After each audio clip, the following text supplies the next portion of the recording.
Saudara, jika Rusia dan Tiongkok benar berada di balik kekuatan Iran melawan Amerika Serikat dan Israel, apakah perang ini diprediksi akan lebih lama? Dan apa keuntungan Rusia dan Tiongkok mendukung Iran? Kita akan bahas bersama Dina Sulaiman, pengamat Timur Tengah dari Universitas Pajajaran. Selamat malam, Assalamualaikum Mbak Dina. Waalaikumsalam Mas Redi. Baik, Mbak Dina, saya ingin tanya langsung, seberapa kuat bukti bahwa Rusia dan Tiongkok berada di balik kekuatan Iran dalam konflik ini? Apakah dukungannya bersifat militer, kalau memang ada, ataukah intelijen, ekonomi, atau lebih pada dukungan diplomatik, Mbak Dina, menurut Anda? Ya, dugaan bahwa ada dukungan-dukungan dari Iran, dari China maupun Rusia itu sebenarnya disampaikan oleh pihak luar Iran ya. Kalau Hmm, Menteri Luar Negeri Iran sendiri ketika diwawancarai dia menjawab, oh iya mereka mendukung kami secara politik dan cara-cara lainnya dan and other ways gitu. oke. Sehingga dari pihak Iran sendiri tidak berterus terang ya apa saja bantuannya. Tapi memang sangat mungkin bahwa China dan Rusia itu memberikan bantuan minimalnya bantuan intelijen ya. China Hmm, punya kekuatan satelit dan mampu untuk mendeteksi mana target-target penting yang bisa diserang oleh Iran sebagai pembalasannya atas serangan Amerika Serikat dan Israel ke Iran. Dan saya pikir memang ada kepentingan ya, ada irisan kepentingan hmm, antara Iran, Rusia dan China, yaitu sama-sama memang ada masalah dengan Amerika Serikat ya.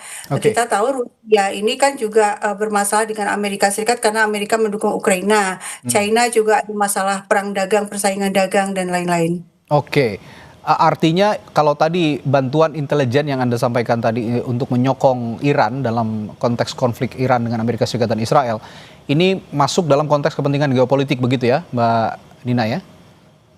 Iya betul, ya Oke. karena memang kalau sampai misalnya Amerika Serikat berhasil mengalahkan Iran, artinya kan hegemoni China dan Rusia di kawasan akan jauh berkurang ya, Hmm. karena misalnya ini jalur distribusi di Selat Hormuz yang tadinya ada dalam kendali Iran, Iran mampu untuk menutup ketika berganti pemerintahan, misalnya kan Amerika Serikat yang diinginkan adalah perubahan rezim ya, dia ingin ada pemerintahan baru yang sangat Oke, pro Amerika. oke. Nah, kalau itu terjadi tentu China juga terancam juga ya. Hmm. Kalau gitu, selain kepentingan geopolitik, menurut Anda, Mbak Dina, apakah ini bisa juga disebut sebagai bentuk proxy war melawan Amerika Serikat dan Israel? Bentuk sokongan intelijen yang disampaikan oleh Rusia dan Tiongkok nantinya? Tidak, saya pikir kan proxy war itu kan ketika satu pihak menerima instruksi dan diatur-atur oleh pihak yang lain ya. Oke. Sementara Iran ini kan tidak mendapatkan instruksi dari siapapun. Ini adalah kebijakannya sendiri sejak 1979 untuk memberikan bantuan kepada Palestina, perjuangan bersenjata Palestina, dan itulah sebabnya Amerika Serikat dan Israel betul-betul berusaha agar pemerintahan Islam Iran yang saat ini berkuasa di Iran itu tumbang. Mereka melakukan sangat banyak upaya ya, baik itu destabilisasi, memprovokasi demo-demo di dalam negeri supaya menggulingkan pemerintahnya sendiri, juga Ya. aksi-aksi serangan proksi, dan sekarang ini memang ini ya yang paling ekstrim ya, betul-betul menyerang secara langsung dan bahkan membunuh pemimpin Iran.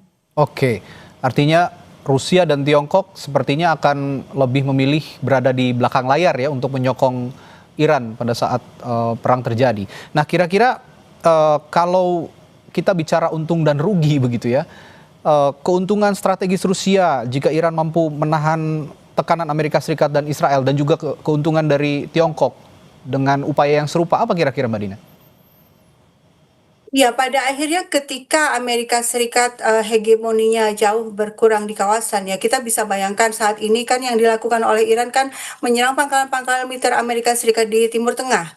Nah, kalau itu betul-betul disfungsi tidak lagi bisa digunakan oleh Amerika Serikat kan otomatis power Amerika Serikat di kawasan akan jauh berkurang dan bahkan terancam keluar dari Timur Tengah. Nah, seandainya itu terjadi, Berarti kalau kita lihat dari kacamata global, dominasi Amerika Serikat, power Amerika Serikat Oke. di dunia juga akan jauh berkurang. Nah, buat Rusia ini sangat menguntungkan karena artinya ancaman terhadap Rusia juga berkurang karena Berkurang, oke. Ukraina, kita tahu Ukraina kan pendukung utamanya Amerika Serikat, sehingga buat Rusia kalau memang Amerika Serikat ini betul-betul terusir dari Timur Tengah dalam Oke. arti bukannya jauh berkurang, ya tentu Rusia akan happy ya karena dia bisa menghadapi Oke, Ukraina Mbak Dina. dengan lebih fokus lagi. Kalau gitu terakhir, kalau memang Iran mendapat dukungan dari Rusia dan Tiongkok meskipun dari belakang layar, apakah ini berarti konflik di Iran ini akan berpotensi berlangsung lebih lama seperti yang Iran klaim juga bisa kami ladeni selama 6 bulan ke depan katanya?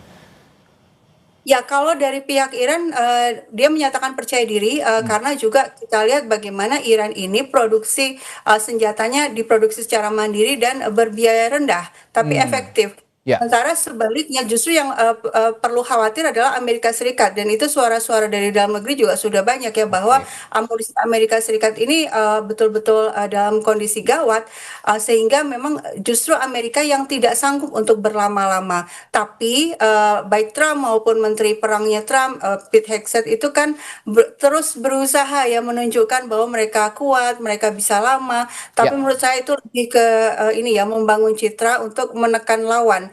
Tapi sayangnya saat ini kita melihat bahwa Iran tidak bisa ditakut-takuti lagi ya, karena situasinya juga buat Iran kalau dari sisi militer itu dia lebih untung, lebih unggul. Cuma memang kita lihat bagaimana rakyat Iran dibombardir terus ya oleh Amerika Serikat yang dia tidak peduli bahwa itu adalah target-target sipil. Saya pikir ini yang menjadi tragedi juga ya. Menlu Iran Araghchi juga mengatakan ya percuma saja kita bernegosiasi, toh pada saat sebelumnya negosiasi juga kita tetap digempur katanya begitu.